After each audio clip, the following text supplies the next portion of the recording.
இந்த தர்ம யுத்தம் காலத்துல ஓபிஎஸ் கூட இருந்த அத்தனை பேருமே கொஞ்சம் கொஞ்சமா ஓபிஎஸ் விட்டு போனாங்க. ஏன்னா தன்னை நம்பி வந்த ஒருத்தருக்கு அவர் எதுவுமே செய்தது கிடையாது. ராமநாதபுரத்துல நிற்கிறார், சொந்த சமூகம் இருக்கக்கூடிய இடம், அதுக்காகவே அந்த இடத்துல தேர்ந்தெடுத்து அங்கேயும் நம்பர் 2 வருகிறார், தோற்று போகிறார். கேட்டா நான் போட்டியிட்டது அதிமுக தோத்துருச்சு அப்படின்னு இவர் பெருமை பேசுகிறார். அதிமுக தோத்துருச்சு, நீங்க ஏன் ஜெயிக்கல? இதுதான் என் கேள்வி. நீங்க தான் தென் தமிழகமே உங்க பாக்கெட்ல இருக்குன்னு சொல்லிட்டு இருக்கீங்களே. இவருக்கு பேரு விஸ்வாசின்னு ஸ்டாலின் அவர்கள் சொல்லுகிறார். அந்த பக்கம் துரோகம் செஞ்சுட்டு தான் இந்த பக்கம் வந்து சென்றிருக்கா. இன்னைக்கு அவர் புனிதர் ஆயிடுவாரா? கொஞ்சம் யோசிச்சு பாருங்க.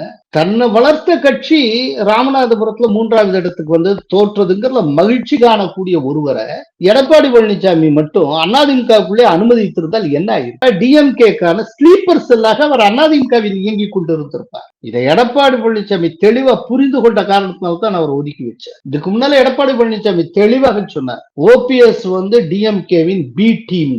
உண்மையான அனைத்து இந்திய அண்ணா திராவிட முன்னேற்ற கழகத்தை மனசுல இருந்து இந்த வார்த்தை வராது. அதனால இப்படி சொன்னார்ல, அண்ணா திமுக ஆட்சிக்கு வரும்னு சொன்னார். இவர் எப்படி போய் ஒன்றாக இணைய முடியும்? இதெல்லாம் திமுக பி டீமா இருந்து செயல்படும். எடப்பாடி பழனிசாமி சொன்னது சரியாக முடிந்ததா இல்லையா?